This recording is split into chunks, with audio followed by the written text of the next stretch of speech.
wilayah.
Tapu ki e awhio ai o tuahi o tau o toto.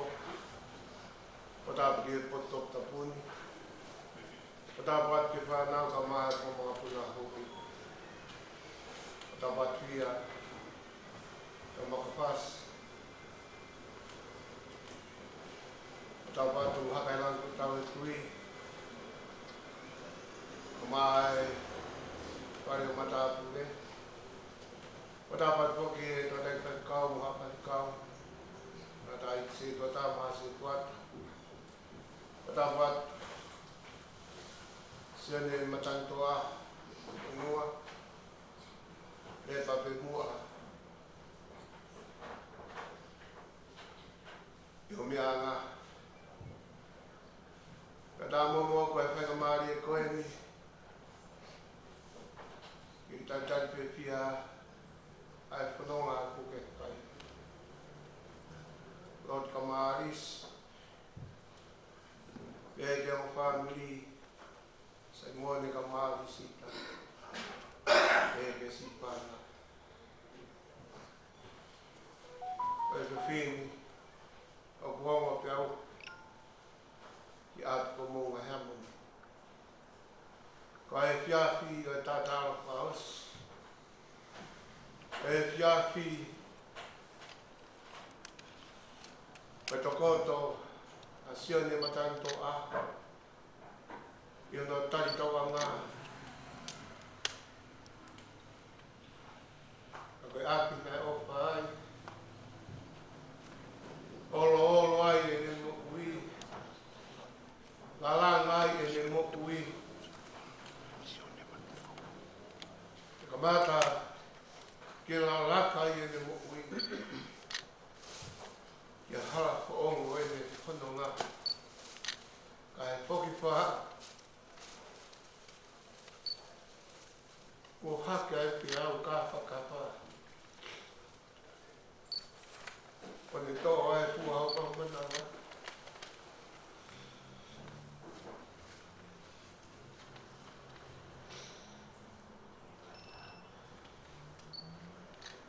Sione.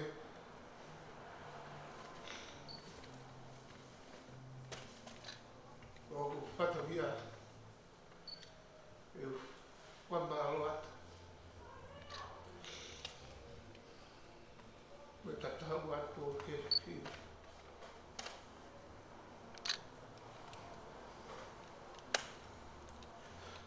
Te wambamu ngau maria o tua.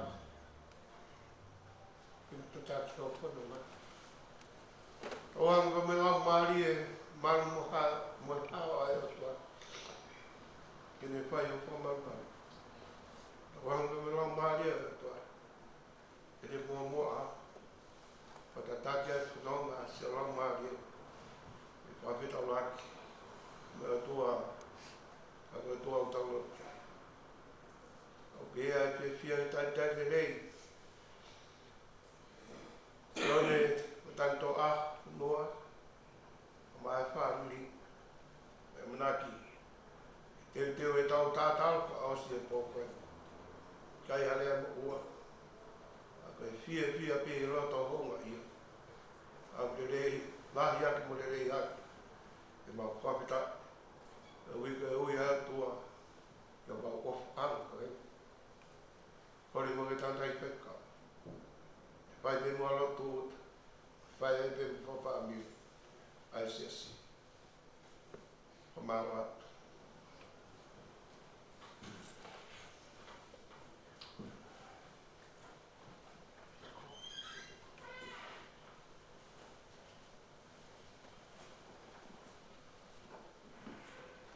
Kore ki o pamamalat ko ta whataka kata o kamata ki si kata o mawas o mahata matau umai pai mari boni ki o mahamatu o matau family o me pekia potro pola ko potro pola i tau tu tuku ai sione i koe sko tuku loke a tau lesi nima i longa ha tere pe tan i longa moonga ta funga pe holoki e ngahu piko ke to ton toka tama ki toka mari kawenga e tau koni ke tau tuku sene ai ke tuku mari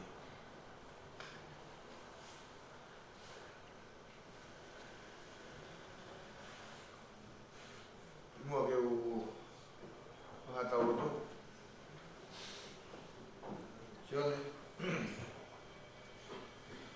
aku le ato fai poki koni ki ya poki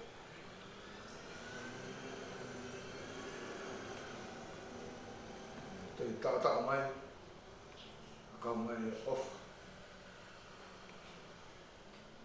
ta dai po ya ko ta mo ka o ya ka diuta au fai a mo ka ma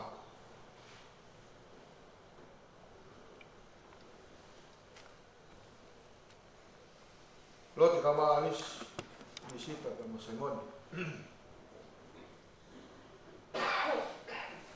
Whatatau ki e alunga. Ka moe hala whanonga o Sion. I ene mo ui. I ene tupu haki. I ati. E mone a wanga ki korisikotu pou. Te mangahi manatu merie ko tau whanonga a. E ahon. Pas tūkunga maari e mea koto. Nea i penga i tafunga na e holoki. Nea i ai tere anani tanu. Nane ngahi ai piko ke to tonu. Vai ahon ai isioni. Ai tukunga tamaki ke tukunga mari. Pe koe whaka amu ia. Koe a koe ia, whaka hino ke tau tolu. Kononga o tau whai. Sa moe fua watongia o tau whai i māma. Ai ke tukunga mari. Ke tui kuna kononga mai a sione kono ki whekau ko ia. Ia hon. Ke tukunga mari e mea kotoa pe. Ia ni mohui. I ni whai whatongia. Ia tālo mai a tamai ke te ia. Tauhiwa, i ni mangeau, ma tolu e himi. Ni manoa tolu. E o talanoa ke a whanua, he api mana koa oi o tua. Ne ongo e rei, ngā i potu univesi, fungani pe a eme, si kolomua.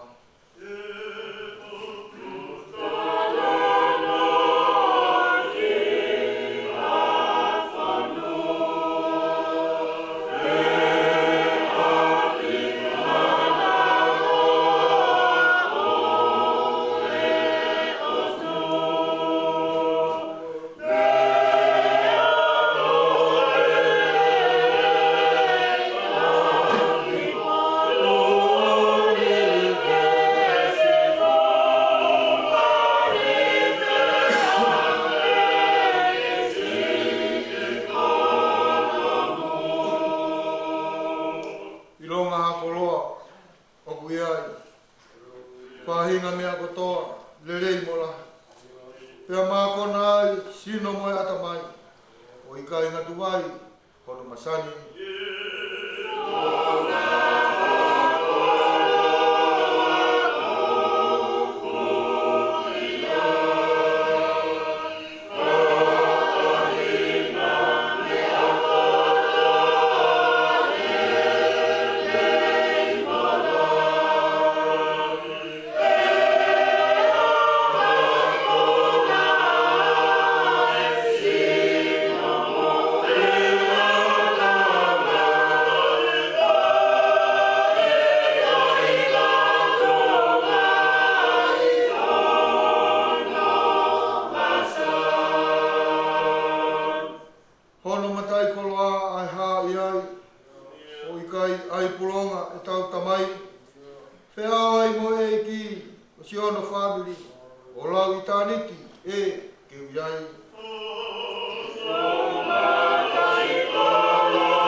Ai na omi o mo kai Israeli.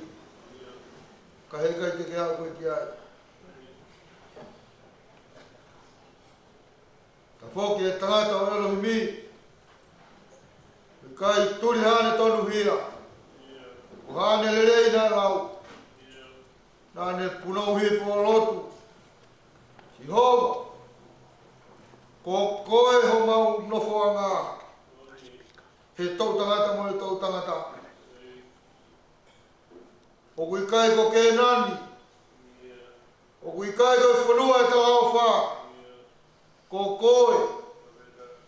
Ko koe ho mau nofoanga. Ko e fia whini ai o tua mo e whamoni. O whai he family. Mo ngahi kupi kawa ki. Ko koe. Ko mau no whanga. Maurea whata me pēteri ake. Ko koe nā ke whoa ki. Ko koe ai pe ko ke toto o. Kai malo ia ai pe ai hua whao si hoa. Ei, ni ongo koe ha. Pule a o fue. Te mau ai ke taria. Ke whai ho whina ngaroi. Ka pule mai ke umahaki ia. Whakau sino ke pekia. Mau ai ke taria. Ke whai ho whina ngaroi. Ka toa e pua manaki. Tapu ai mea ne uwhi whai. Ke mau ai ke taria. Ke whai ho whina ngaroi. Ko tua mafu. Ko e talaloto ia mo e whamoni o hake. Me he takare, o e lot, mo e lau maria e whamiri ko e. Nea mai ne kei pongi. Nea mai ne kei mau. Ka mau tuku lolo ka kato iho ao. O whamoni, o maori oni. O maori oni. Maori oni a si hoa sāpatu. Ko hai ki mau tolu. Ke mau taf ai whie mau ai a whiona. Ka mai e apostolo. Pe o mau mate, pe o mau ui. Ko ki mau tolu ko e mea ia ai a whiona. Ka pau o mau uhi ngā e mo mau whamatara. E o toa. Ko pau pe ke mau tangi. O ringi aloi mata. E ku yalang.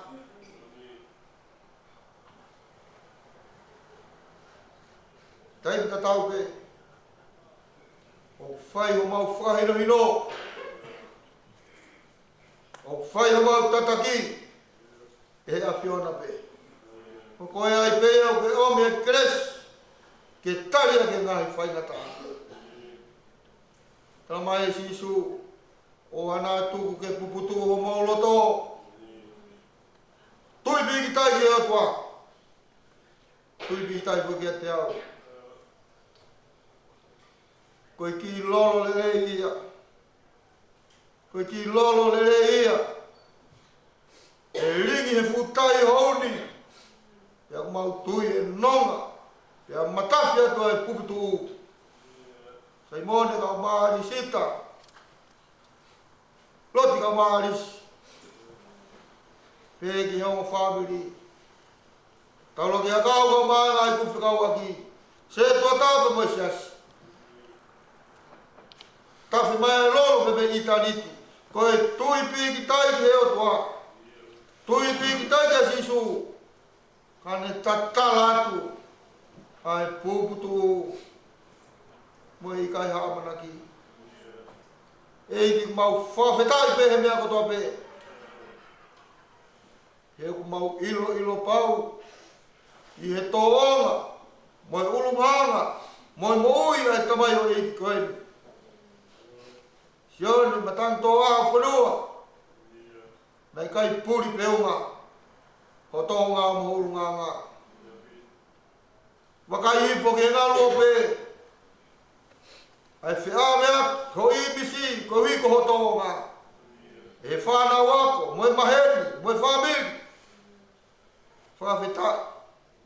O si tofa pe, e sio neia hono hala, e ne ngā aue, o ai ke tukunga maari e mea katoa pe. He nofo ai whamiri. He siasi. Kau mai whetu katoa pe nane iai. Ane whamatara, ane toonga pa moe ne mo hui. Whawhetai eiki. Kune a koe ki mau tolu. He koe pilikimi o ku mau whai. Te mau fau atu ai pe. Ki ho atio. Ai ke tukunga maari e. Ai ke tukunga maari e mea kotoa pe. Tau iho mau amo e a Fiona. Tau iho mau amo e kaunga api. Tau iho mau amo e kaunga a whanonga. Kui ai halo luo. Tani. Kui ai hamounga pe holoki. Kau oku piko pia ngahu ki totonu. Pia ka toka maari e. Oku tau ki mau tolu ia. Ka moe whina ngaro o ea Fiona. Eiki koe a koe tonga moi e whanau. Ai tamai o eiki ka teki mau tolu. Aku kaua mai ngai popo ake ofa. Ie manatu meri e. Ki ho tamai o eiki. Koe mau lotu. Toka mai merino pa mai alofa a Fiona. Noa mai whie maari e tatae e atamai kotoa pe. Kene nofo ia e loto e family, ongo family, maheni. Tuku mai kaunga mo i kotoa pe o Sioni. Tuku pe ke mau ako, ke mau wongo, ke mau ilo. Koe hala e ko pau ke mau fau ai. Ko pau ke mau teu watu. Kotoa mafi mau loto atu. Whawhetai pe. E whia whakaosi e ni o Sione pa moe family. Ka moe siasi. Ka tū te mounga hea moni. Ke whai e mau tatau, pe me mau loto, pe mau whio whakaosi mo ia. Toka mai ho alo wha. Te wā ke whakahekeka e whalaua pompongina. Mine whalau ia aho alo maari e, e molangi maa. E ki tāpua ki mai e aptangani. Ake ai merino pe moe alo wha e a Fiona. Alo tia o whai, i e wafa pe tāo alo ko sisu klaisi, ko mau eiki mo mau whamui. Amen.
ai ke taria ke whai ho whinangaro ia.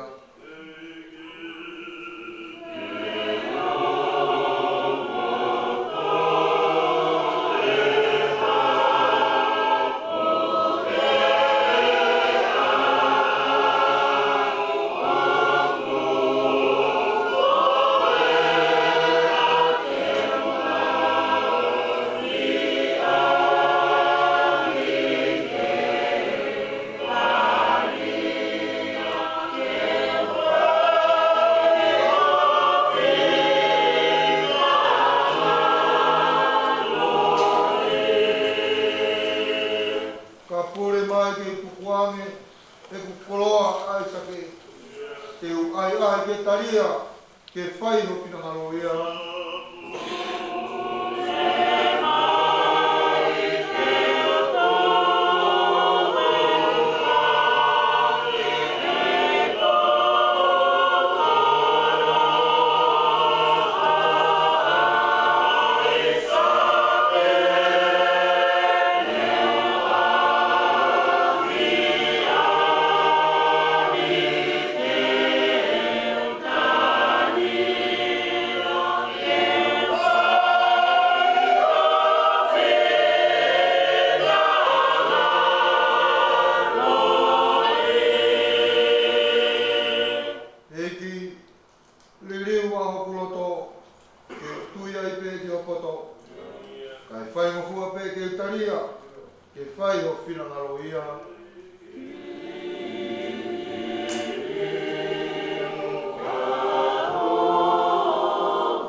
puke mua e whainga māri koe. I u whakakato ako e raki. Whailoto e mahenga ngāo e raki mana kāu. Tot whaftai ka mo tau ābo whakaosi ka mo tau o whakani. Sione mataki toa whanua. Ni mange au ka mo e whāno furmani ma e whulofolai ni. Ima whai ni magi mo mea ki rongi tau hiru. Ka isniani, oa e loto si. Ne oa e fuma pahiri.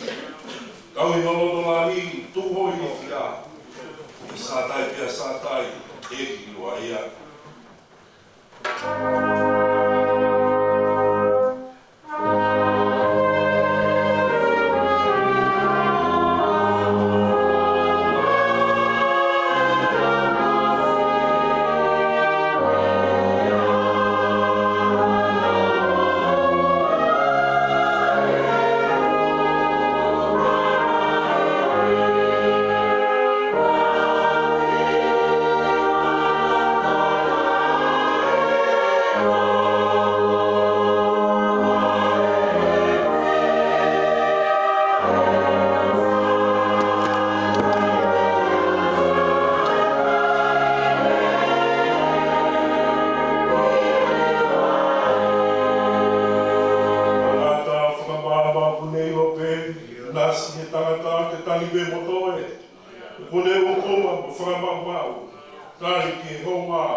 Sabe, te au ataha ko hipa e ngai alwa ke.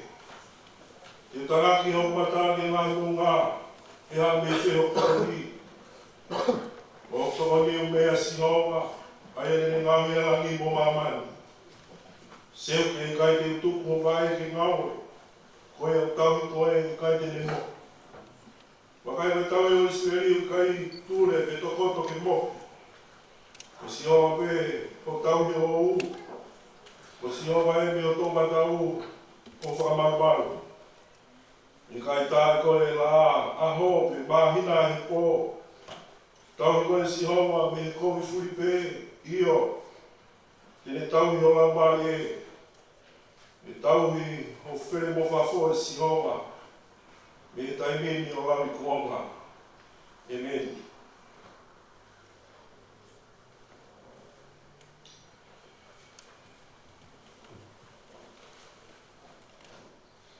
Padau ke a fio e toa mafi. Io tau rotorotonga. O toa weta mai. Au, a moe laumari mātoni. O toa tolu a weta me. Padau ke whanau moe ngai papuna moe. Tape a ngai la tau e tui. Mai a plai mai me kau kawha e whanua. Tau ke takai whaikau. Kuri mea fisia, ngata kotu. Tamba mai ke pekia ko toka. Sione matang toa, whanua. Kori whanata hai ki tatore e whewhi. Ngwene e whiaf kaos. Ngwene sias na ni ofai. Ngwene tatau mai. Kai hoka atu ai whanonga i loto lani. Tatau ke se tuata. Koe siasi atu mo hea moni. Ni whakapaunga kai pikia. Tatau ke tukoni komang ta polisa tonga. Fia ka koe urumatua e whapili. Tatau ke whahu. Whai e whakalangi. O e apo e pōwhete. Naka moni na ma risita. Taufa whakalile o masoni mo arisi. Na me ke tau ke te miami. Tau ke lotu mo arisi. Ile toenga e whamiri ma me kai ngā. Tau ke taulaki ki hakau. Ka mā tau makawhasi mai kāinga kuro mai le. Likuola mai kāinga mai politsia. Ligliki pa mai kāinga whungane taka. Peke au e whakatapu, ia maheni, mo a kaunga mea, kaunga ngā ue. Mai tāko tō peu tau te fua. I pangai o e ki e whewhini. Ia au e whakatapu e te motono. Me tā mua e whainga mari koe. Whai pia tau whawhamiri, ma tau lotu whafta. Ui koe ui maa noi. O whai e otua. O to whare e whamiri, a maa o to whare e siasi. Pek te whatatahai e ki tau tōru. I e whia whakroa koe. Sāmi nang lau e sāmi bea o maheni mamo harau tau kei lau whawhora. Te amo whumataha ngā sāme i lobe ea koe hiwa i ngahi aluhake. Koe ngahi mawanga tama ke sāmeni. Koe sāme te vita. Rotonga e te hola takai holo e toa wha. Kumi holo e saula ka mai ni konga kau sotia whai anu whapongi. Au me sāme koe niwe sāme tawa histei na mwe kau amareki. E wai me ba mo tala mo same. A pilikimi, pa me te rea o tangi kiti lone. E ne mata ia tempare. Koe mau anga o eo tua. Pea whai ai whi laki anga. Ala mo whanau rei me. Pea no lau ai same, koe same. Tai me ngai same, fie fia. Koe same mohu e whawhitai. O iwa ne lawe ai o tua. O rea tau e o tu loto loto pea tau hae sa meni. Pea koe ai tunga o e haka haka mo e pata pata. O heo pa sihowa. O aku tau hilere ia. Ia lau lo taha ki hata ngata. Kai toi ai pea mua toi mounga. Ke whai e hao whaki kai e mo i. Kako sihowa pe. E o tua koe makatu whakamaru, me ngai whainga tā kekehe o whanonga ngā. E kuope atu e mawhai o e taha whanonga ngā. I ko sihowa koe mo unga mo ni a ia. Ame mea e peki a. Lere mai kamatanga e tā koe. Ai tamareki. Foto pra fofonga mari fie taino kotoa pe. Whahau mai e tala. Ui ui mauni oni ai o tua whai ke tamare ki. Ai mai mai ke tata ki whaifkau. Talo plene mai ki monga hea monini. Whai pe whakautua, i oku whakautua ngā. Tai kotoa pe whai ai o lau e maua keresi ka mai ngai himi ante mā. O kai asi mau pe e me aifi. Ai pe ki ai toka ngā. Whawhakautua pe me he. Ka whawhakasesio mai pe. E tangi o whakarea e tamai ki e ne me aifi pa kou bāri e ia ai. Haka e o ploto, mo plan mari. Wharangilangi o tua o te whai, ako no tare niti, ano iti, ta mono taimi. Sio e ngāi whetohi aki Facebook a. Ngāi mahi di, ngāi kau ngā ko, ngāi where di. Kau e ne tamai eiki. Nani mui aki no ki whatoki a. Disapline le rei a pitu. Kai o tuhui whao ai tau whanau. I he ithi. Kanai kaoi ni tamare eke ko whantua ka. Tok tuare pepe tuhui fo e mea ithi. Lama e whatongia balanga e sabat katoa pe. Tangu pe i hono, tangu tuanga. Puke pe. E ne mea ithi na me kamata o e o au e lo tu. Tok tuhi fo pe. Ka lewa ko whai a hini tuku. Ko te tok sio e ni tamare i koe. O mune tuhi fo e ne mea rea. Ko whai longa. Ko lama e ne whai whatungia. I tai ko toa pe i hono i ki.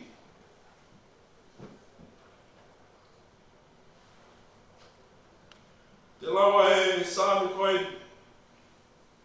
Pea te sioloto atu e ngahi haha. Pea we ngahi whaikata e whanonga ngā. Pea whai e whawhehu ia, e what sāme. E taraki o bata. E ngahi monga.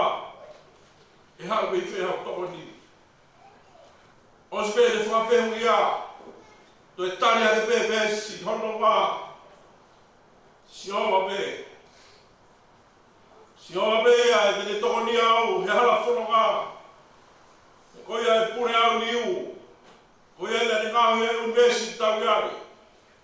Une pune ke moui pe moe mate. Tangata pe moe whiwhine. Hala whanonga. E moe pe tangata whatsame, ua tolu. O tau tau i pia siowa. Ni kai ni tau si. Ano pe ngai tala noa. O fa u ai o matua 4 point. La mai a to a tala roto mai. Ai ba mai tau fai. Ai ai le fatupake. Ai ai ni hopo mai pe o to pe le mui le rei. Tamasi whakafofa, matata ngata. Le whaika e whorara pa moe unga, e o mātua ka mai whaamiri. Ano tare titi. Whaika e whorara e whai himaga, mai e whai fi. Whai e whorara lango pua. Roto habe, e ne whorara mou le rei. To atu shop. E mon be maano po sope. Si o lan fuaki. Si o mo le to atu. Ka tala mai ke tau kualo ye pe. Wa fa ma do le si o ma ta gata beta. Mate ye ma do ni. Tano e poto to ye kohele ti. Be ko to be, we ngai fe ngai lang langi ni tau hoa ma be. Ngai pe no time. Time e whanau, time e pekia. Time e tali mo e toe, time e fia fia, time e tō tau, time e utu tau. E umai au tua ke whai e o whanonga mo whiri. Koe mea ke aho e whanau i, mo e aho e pekia, ai tau kaunga i hene a koe, kai tau pure tau kia. Me whawhitai koe waha taimi. Ao whanau i ke mamari koe, ma moe aho e ui ai koe au tua. Whai ai o whai teria. I o whiri, i o laka, i o ngā ue. Mea whawhai tui mea taua, whamiri. Ka ko ta whawhitai a ngā. O mai o tua e whainga mai e koe ia. Ke whai ai ta te ue ai aho me hei. Amsia, sisione. O ne mua atu. Ako ki tawa e hoka te whanonga. Whamiri, kāinga, umatua. Ngai whaifkau ka mai o se pata. Mo ki tau tolu kotoa pe. O peta ngaro, e koe whatsāpo e aho koe. Neo ai kau pōuri e whanonga ngā. Neo ai kai ke tau rawa tari. Ai whai tūtūni. Ai tai haa mai, i o tau loto ngā. Toi tala mai me whatsāmi koe. Ko si hoa me hau tau ki. O wharai atu. Ta mai ka mai whae.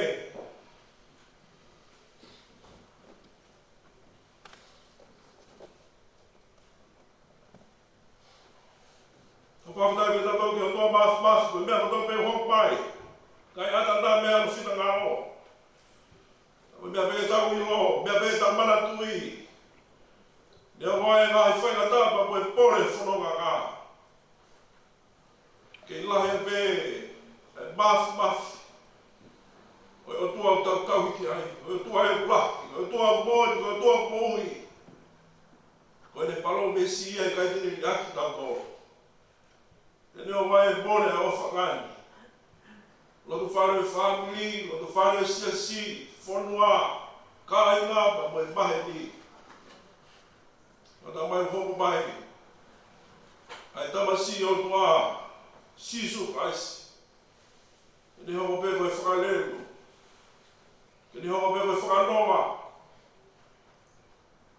Si whamiri, a mai siasi mo ki tau tolu kotoa pe. Neo mone hui ato si one. Ne kau e alofi o e hau. Ne tata alo mai o oa te mouto e puke awa. Kai tuke o alu ke tapai. Ki api ko ne teo mo tau tolu. Amsia koe. Momu atu maua e pare hamalani. Moi tangatu. Whai ai ao ifi o mea ifi. Langi o tua tau ki ai. A pēr wharato lai whamiri mai, ka mai sesi, ka mai kai ngā, ka mai mai ni. Nea wai pōri tō, ka mai pēa ko haki o tau roto whare. Tau mana tua mau pē. O tua tau ki ai mo whanau, whai takatu whatsamu e ahani. Ko si hoa o beho tau toko i posi. O whaia, e urumo tua, ka basi mone, ko si lisita, e ke tāke te, o tu whafu ne, ta tau mai, ta hoka te whanonga, ta hoka te whanonga o tua, ta hoka te whawhonga marimari, e ngeka tamai ei koe, mea pia i roa i tau tonu e kawako a tā, ka mnofo, whio whawhani ko ta mo whio whaaki, wawha tamai ko me aho, Wela mari maari on, amen. Kato e ma e ni mangi au, ma me whanga fulu e whulawhulahi mi.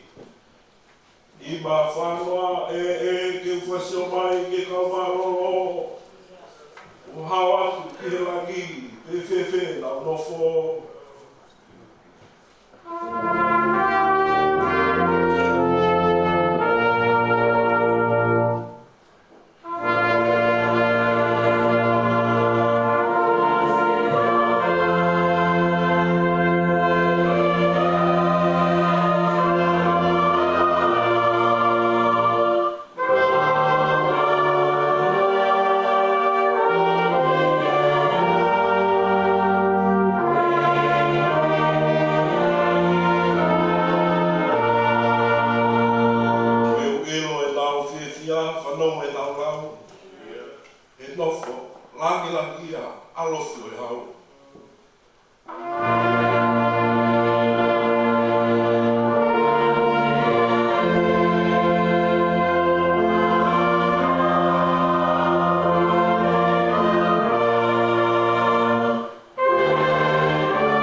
whakamau pōpō ki a whiona a mea mui o no kua me. Whawhitai anga o mauloto, mo maulau mari. I a whi mai a whiona, i o mau loto whare, e whia whakoloa koe. E mōni me tāna whatsa me, a mea nei ngau i a whiona ne mau whia, ma mau whawhitai ai. E koke hae ia, ai lono whare whamiri, lono whare o siasi na mai whonua. Ui me whaiteri a mea e a whiona, ki mea whakatupoa o a whiona. Na mon mea e mānoi ko siope. O sioa kone whaki. O sioa kone toa tu. Kai maro ia e mea e hua whamani o ne a whiona. E mau lot whaftai a koe. Lolu o mau whai. Ulu motu a, e mai taine whahu. Tarai whaifkau ma moe se tuata. Ka mai e siasi, o monga e moni, e whia whakroa koe. Mau whaftai a. Mau whaftai a me mau koroa lerenga e asio. Whaina saki ai wata whare whapiri, e la mea e siasi. I e koloa bea e asio. Mau kore whamore more atu. Mau tangi noa i o koloa. Ka lage whak bea e koloa koeni, e whak koloa ki ho mau ngai lotu whare. Koe hui bene wharangi ake e asio. Me koe āmene o kotofa e o asio. Vai bea hi whonga me tangata pa me whiwhine tui kotoa be. E ko pau bene mau whama bōpa ki asio. E mau whaftai atu. I mau koloa e asio ko whaiai ano whaiai pore pore e lo whare whamiri. Ulu motua me maha. Ki mau dolu ni kotoa be. Ko hui koe koloa ko ke whainasa ki mau dolu. Pena o ko Tokyo ai koloa hini more. Mo bea rea kutaka. Mapaki ai whanga o kea a. Ahono urunganga. Ahono fofonga mari. Ahono tareniti mai. Tareniti a ke a whiona. Hui bea whalangi e a whiona. Mau whawhitai a koe ki o a whiona. Sa mea ngā koe ni te toi whamanatu mai. Ia mai ngai pore mai ngai whekata e whanonga ngā. Taraki o mau ngai matari e mo ngai hawe where, o mau ngai tonga ni. Toi tala mai be whatsa me a koe ni hawe be me a whiona.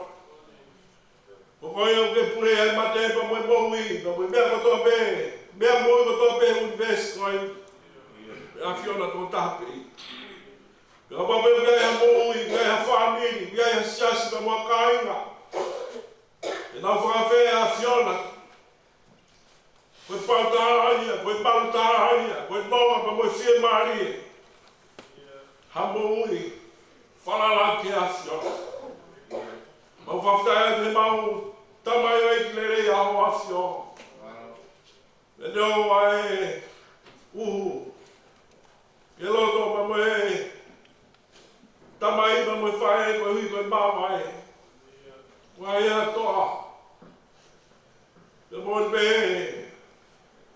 Pe la mea kupe taha o whionga ki ngai kupu hono kotoa pe. Pe whawhitai. E koe atonai ki o mai peo mau whionga. E neo a ngai pore o whainata anga o tau mai o ke toi kau bebo ki mau tonu he hala whunonga. Mau whawhitai e tai ki o awhio. Mau loto o awhio tā muak mai. Family nga mai kāinga ma mai siasi. Po ngā po ma mai whalangang whao se tamareiki. Tamareiki. Oi potu ngoe nga mai. Whainga ngawe waran mankau. Ma lotu a whio ki tā wak mai. Hifo keresi. Hima ma mai lotu toe. Tuke mau whalangangi ai a whio. Olo te wasio.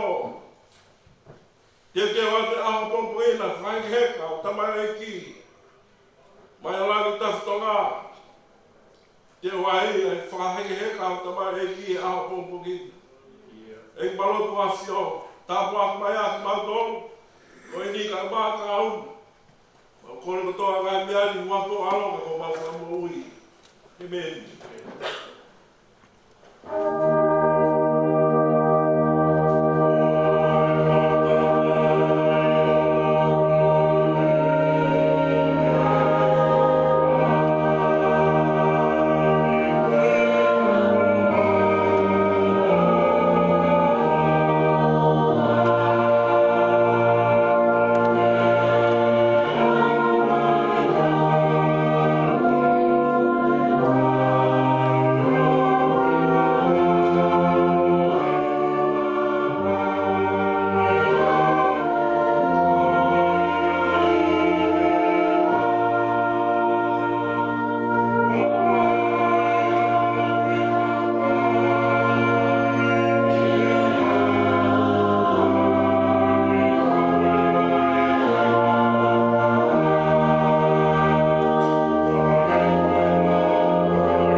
tau whailot whaosi.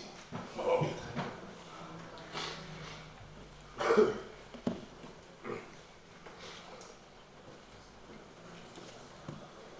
Tau ki awhia tua e tau Lorotonga. Tau kore te u whangatu. I e tala matapu kakato ko kamata aki e he whaikau ako. Ai uruak whailotu. A po whaas. Whamawai. Ka mosione whanua e whiawhiri. Ka tāpua mōku ai whaingamari e koni. E whakahoko atu e tau porokalama ki e whiawhiri. Hangi pe ko ia ko ane fiafi ko e whamalo ai ulumotua ko whakakato ko toa pe ia i e hiri ai whailot whaosi e tau whakakato ia e whaifakau ko e siasi o vai o moe ui e meson whaifakau sa ia havi o ka hiri pe ni toko atu e tau porokalama a po whamava e pe mosione kore atu pe ni kawithi kau mai kau hiwa ke mo kadaki ta mai be ngahi ifi mai be ngai fasi mo hiwa ma ngai hiwa fa feao ke fiafini kui heni ai to taha i he ngau e anga ko ia na ngau e sione e ia be fa na mari e to kwa me mana i he ki ngahi manatu merie mo i manatu ofa whakahoko he whiawhiri. Ia ka toki hiri ia, e tau hoko atu e tau whailot whaosi. E hangewa mea ko ia ko slawe i tō lahi e tek moutono. E tau whawhi ao atu ai pe i he pōni kakato pe mosione hen. Ia i ki whainga maarie, ai kau inu kawa ko ia a mone. Te nau toki hu mai e hoko ai tahaua. O whawhi ao ki a sione. Ia pau toki ai hani ihi ai o kai te mau ka nau whainga maarie ke whaharea o manat ofa pe manat merie o kei whainga maarie pe ai taini ke mau whawawaha te ngahi whasi ko ia ai tātā he kau ngā inu kāwa ko ia a mone i e hoko ai tahaua ko i whailo aki o kua tā whailo aki ha whainga taini pe ko hui lawe ke o momoko ai whiawhini kau ia ai ni ihi malo e nā wak mai whakata bea e whailo aki, ko e taime koe e whailo tū kore atu, ke ki taime tau whailo aki, kai whakakato e tau whailo tū. Ka i he Lorotonga e Porokalama, kore atu e kau iwi, ko e kau hiwa, ke mō kātaki. O whaime bea ngahi hiwa, ke whawhiao, ki a sione e whiawhini. O pehe ai anga e whotutu, e mō e Porokalama e whiawhini. I also like to acknowledge, I am aware that non-Tonga speakers here, also Sione's co-workers and friends and families that are here with us tonight. We just finished our first prayer and sharing from the Bible. Our last one for tonight, our closing one will be at 9:30. In between then we'll have siblings, members from the brass band sharing a few words in sweet memory about Sione. And if you do like to say a few words, you're more than welcome. And just let me know. I will be in the office here. But other than that, I would like to welcome all non-Tongan speakers, friends and families of Sione that are here tonight to show respect and show love.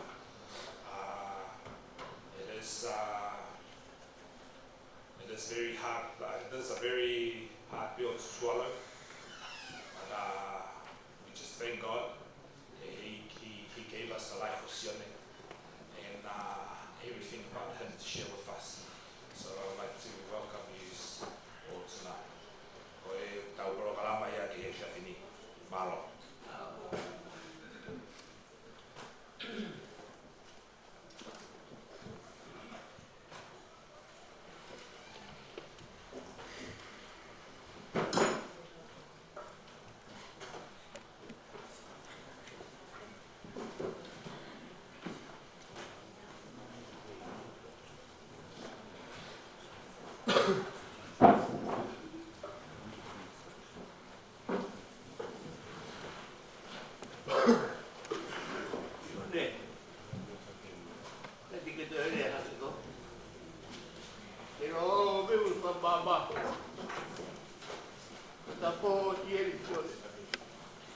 pe ke tore a ke tore ya we tio tio de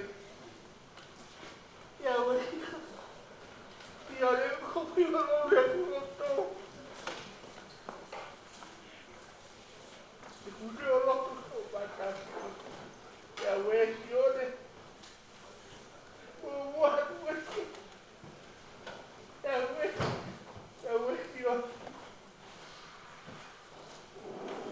cuestiones tal vez que dejar que lo conozco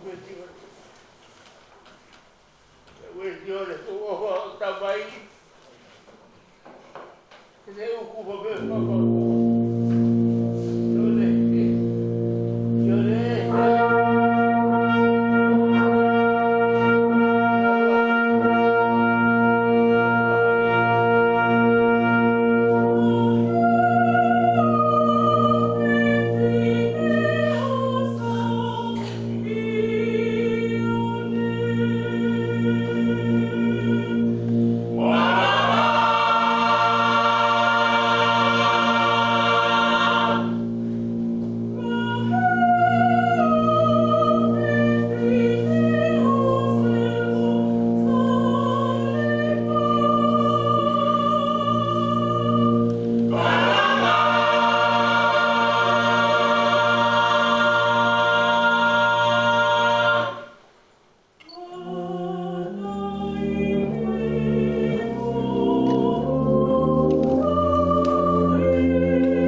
Sisu